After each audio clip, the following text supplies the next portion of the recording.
자, 여러분들 안녕하세요. 네, 신군입니다. 네, 오늘은 우리가 앞으로 다가올 AI 온라인 시대에 대해서 알아야 되는 여러 가지 개념들이 있겠죠. 자, 그 중에서 AEO라는 부분에 대해서 이제 말씀을 드리고자 합니다. AI 마케팅에 큰 변화가 있는 듯합니다. 이제 키워드 중심의 이제 시대가 지나가고 이제 경험 중심의 알고리즘이 본격화되고 있는데요. 이제 실제로도 이제 제 주변에서 많은 분들께서 이제 챗 GPT에다가 질문형보다는 이제 문장형으로 검색을 한다든지 프롬프트를 활용하시는 분들이 굉장히 많습니다. 자, 그렇다면 우리도 이제 AI 알고리즘에 잘 선택될 수 있는 컨텐츠를 만들어야겠죠. 자, AI에 선택이 될 수 있는 UX의 구조는 AI 최적화, AEO 또는 GEO라고도 합니다. 여러분들께서 이제 서치, SEO는 많이 들어보셨을 거예요. 그죠? 자, 근데 AEO나 GEO는 처음 들어보셨을 겁니다. 이제 AEO의 A는 Answer의 약자고요. 그리고 G는 이제 Generative의 약자가 되겠습니다. 쉽게 말해서 이제 사용자가 컨텐츠를 보고 어떤 경험을 했는가를 알고리즘이 판단하는 구조라고 생각하시면 되는데요. 답변 엔진 최적화라고도 합니다. 자, 그리고 이제 GEO 같은 경우에는 이제 Generative의 이제 약자로서 사용자가 만들어내는 행동, 이제 액션이라든지 반응, 공유, 댓글 등이 알고리즘에 이제 반영되는 구조라고 생각을 하시면 될 것 같습니다. 자, 이제 여기서 핵심은 사용자의 경험이 되겠죠. 이전에는 SEO, 그러니까 검색 엔진 최적화를 통해서 키워드와 백링크 덕분에 컨텐츠가 상위에 노출이 되었다면 이제는 체류 시간이라든지 반복 방문율, 재방문이 이제 핵심이 됐다고 말씀드리고 싶습니다. 자, 그런데 AI는 키워드의 백링크에 노출을 두는 게 아니라 문장의 의미, 컨텐츠에서 말하고자 하는 핵심 문장을 맥락적으로 크롤링을 하고 있기 때문에 우리가 상위 노출되는 알고리즘 적용을 위해서 뭐 예를 들어서 뭐 글자 수 1500자라든지 뭐 키워드를 몇 번 반복해서 발행을 했다면 이제 앞으로는 문장은 최대한 간결하게 가되 문단에서 말하고자 하는 핵심 메시지를 정확하게 구분을 해 놓으시는 게 좋겠습니다. 예를 들어서 이 섹션 같은 경우에는 이제 고객들이 만족하는 후기에 대한 부분이다. 이 부분은 회사의 소개에 대한 부분이다. 이 부분은 뭐 예를 들어서 제품을 소개하는 부분이다. 이런 식으로 이제 맥락을 조금씩 섹션을 나누게 되는 거죠. 자, 이렇게 해서 이제 소개를 하게 된다면 AI도 여기서 어떤 맥락의 의미를 가지고 있구나라는 것을 잘 전달할 수 있게끔 파악을 하기 때문에 그런 노력이 필요하다고 말씀을 드리고 싶고요. 자, 정리해서 AI는 키워드의 반복보다는 문맥을 더 중요하게 보기 때문에 짧고 명확하게 핵심 메시지만 전달하는 게 좋겠습니다. 자, 두 번째로는 질의응답형 구조로 작성하시는 게 굉장히 도움이 되겠습니다. 자, 요즘 AI가 컨텐츠를 볼 때는 단순히 키워드를 얼마나 반복을 했느냐가 아니라 그 문장이 어떤 맥락에 있는가 또는 어떤 질문에 대한 답인지를 더 중요하게 본다고 합니다. 다시 말해 AI는 단어의 빈도가 중요한 게 아니라 의도의 구조를 읽고 있습니다. 그래서 우리가 앞으로는 컨텐츠를 쓸 때 그냥 서술하듯이 뭐뭐입니다, 뭐뭐예요 라고 끝나기보다는 질문과 답변이 유기적으로 구성된 Q&A 형태의 구조가 가장 효과적이라는 거죠. 자, 예를 들어서 이런 식이 되겠습니다. 이건 뭐지? 이거는 왜 중요한 걸까? 그럼 이거를 어떤 식으로 우리가 풀어야 될까? 이렇게 먼저 질문을 제시하고 명확한 근거와 스토리로 답을 풀어주는 방식이라고 생각하시면 될 것 같습니다. 자, 그럼 우리가 왜 이렇게 해야 될까요? 자, 이유는 굉장히 간단합니다. 심플해요. 자, 우리가 챗 GPT나 포털에서 정보를 탐색할 때 질문형으로 이제 검색을 하잖아요. AI도 마찬가지가 되겠습니다. 사용자의 의도를 이해하려면 그 질문 자체가 컨텐츠에 구조화되어 있어야 된다고 생각을 하시면 될 것 같습니다. 예를 들어서 겨울철에 온풍기 관련된 우리가 컨텐츠를 발행한다고 해볼게요. 자, 그러면 그냥 온풍기 추천이라고 예전에는 우리가 그냥 발행을 했었죠.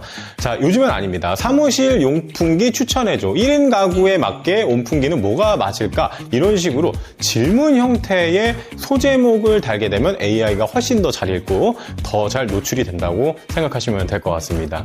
자, 그래서 결국 포인트는 이거예요. 예전에는 키워드 반복이 중요했다면 이제는 어떤 질문을 던지느냐가 컨텐츠의 핵심이 되겠습니다.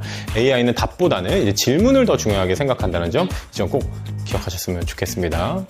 자, 결국 AI 최적화는 서치 엔진이 아니라 시메틱 익스페리언스입니다. 그래서 의미와 맥락을 중심으로 최적화가 된다는 뜻이겠죠. 자, 다음으로는 주제의 전문성과 일관성이 되겠습니다. 이 개념 자체는 우리가 익숙하게 들어왔던 뭐 C랭크라든지 리브라라든지 이런 부분들의 알고리즘의 연장성이라는 거 보시면 되는데요. 예전에는 블로그 운영에서 이 기준은 핵심적인 전략 포인트가 됐었습니다. 즉 채널의 주제의 정체성을 얼마나 일관성 있고 전문성 있게 유지하느냐. AI가 해당 채널을 평가할 때 이 부분도 굉장히 중요한 부분이 된다라고 합니다. 예를 들어 볼게요. 우리가 IT나 테크 중심의 채널을 하나를 운영한다고 한번 가정을 한번 해보도록 하겠습니다. 자, 그럼 당연히 컴퓨터나 노트북, 애플, 갤럭시처럼 서로 연결된 주제들이 중심을 이루어야 됩니다. 그죠? 자, 근데 갑자기 그 안에서 막 뷰티가 나오고, 막 패션이 나오고, 건강식품이 나오고, 마케팅이 나오고, 막 전혀 다른 카테고리가 등장하게 된다면 AI는 순간적으로 혼란스러워질 수가 있겠죠. 자, 이 채널은 도대체 어떤 전문성을 가진 곳이지? 자, 어떻게 정체성을 내가 파악을 해야 되지? 이렇게 혼란스러워질 겁니다. 자, 이렇게 정체성이 어려워지면 결국 AI의 추천과 인용 우선순위에서 이제 밀려나게 된다고 보시면 좋을 것 같아요. 자, 그래서 지금 컨텐츠의 전략 핵심은 명확해야 됩니다. 굉장히 넓게 다룬다기보다는 습사지처럼 깊게, 자, 다양하기보다는 전문성을 일관성 있게 가져가시는 것이 중요하다고 말씀드리고 싶고요. 자, 물론 IT 분야 안에서도 확장은 가능합니다. 우리가 컴퓨터에서 노트북으로, 노트북에서 스마트폰으로 이어지는 이런 연관성 있는 주제 토픽들 있잖아요. 뭐 토픽 릴레반세이션 뭐 이런 부분들 같은 경우에는 하나의 전문 클러스터로 우리가 인식을 하기 때문에 이런 부분들은 AI에게 이제 선택될 수 있는 확률이 높습니다. 자, 하지만 이질적인 영역들이 있어요. 그죠? 예를 들어서 테크라든지 뷰티라든지 건강식품 뭐 이런 것들 함께 다루는 통키 채널이라면 AI는 그 채널의 컨셉트를 명확하게 파악을 하지 못하기 때문에 낮은 신뢰 점수를 받는다, 평가하게 된다, 이렇게 생각하시면 좋을 것 같습니다. 결론적으로 AI 시대의 콘텐츠는 모든 걸 다 아는 사람보다는 한문 분야에서 깊이 있는 사람을 더 높게 평가합니다. 이게 이제 C랭크였잖아요. 그렇죠? 그래서 명확한 주제의 포지셔닝, 그게 곧 AI가 신뢰하는 브랜드의 언어가 되겠습니다.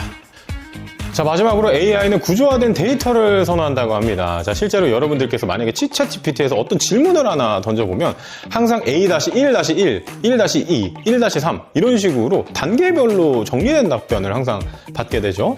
이건 우연이 아닙니다. 이제 AI가 학습하는 데이터는 굉장히 체계적이고 정돈된 구조의 그런 여러 가지 정보들을 크롤링하기 때문인데요. 따라서 우리가 앞으로 콘텐츠를 작성할 때는 단순하게 문장만 길게 나열하기보다는 표라든지 리스트라든지 뭐 스텝 1, A1, 1, 뭐 이런 식으로 적극적으로 섹션을 나눠서 활용을 해야 됩니다. AI가 그래야 이제 선택을 하게 되겠죠. 자, 그래서 우리가 AI가 좋아하는 문서의 구조를 채택하는 것, 그게 바로 전략이 되는 시대가 된다고 말씀을 드리고 싶습니다. 자, 이제 오늘 이야기한 핵심 포인트를 간단하게 정리를 한번 해보는 순서를 가져보도록 할 텐데요. 자, 첫 번째, 단어 중심에서 의미 중심으로 키워드를 억지로 반복을 하는 대신 이 문단에서 내가 전달하고자 하는 메시지가 명확해야 된다라고 말씀을 드렸습니다. 자, 그리고 질의응답형 구조로 우리가 컨텐츠를 발행하자라고 말씀드렸죠. 자, AI는 일기처럼 풀어쓴 글보다는 질문과 답변 형태의 대화형 구조를 조금 더 선호한다고 합니다. 다시 말해서 고객이 실제로 어떤 질문을 할까를 먼저 생각을 하시고 답변을 쓰시는 게 좋겠죠. 자, 세 번째로는 주제의 일관성 말씀드렸습니다. 자, IT 컨텐츠라면 컴퓨터, 노트북, 스마트 기기처럼 서로 연관된 주제 안에서만 컨텐츠를 발행해야 된다고 말씀을 드렸죠. 완전히 다른 분야로 확장을 하게 된다면 AI는 그 채널을 신뢰하지 않게 된다라고 말씀을 드렸습니다. 자, 네 번째로는 구조화된 데이터라고 말씀을 드렸습니다. 죄송합니다. 세 번째죠. 구조화된 데이터. 자, AI는 표, 리스트, 단계 구분처럼 질서 있는 형태의 데이터를 훨씬 더 효율적으로 학습한다고 합니다. 자, 결국 우리가 익숙해져 있던 SEO, 서치 엔진 옵티미제이션의 시대에서 이제는 앤서 엔진 옵티미제이션의 시대로 넘어가고 있다고 말씀을 드렸습니다. 자, 오늘은 AI 마케팅 시대에 맞춰서 AEO 그리고 GEO, 제너레이티브 엔진 옵티미제이션까지 여러 가지 다양한 관점에 대해서도 여러분들께 말씀을 드렸는데요. 저는 다음 영상에서 더 깊이 있는 인사이트로 여러분들께 찾아뵙도록 하겠습니다. 감사합니다.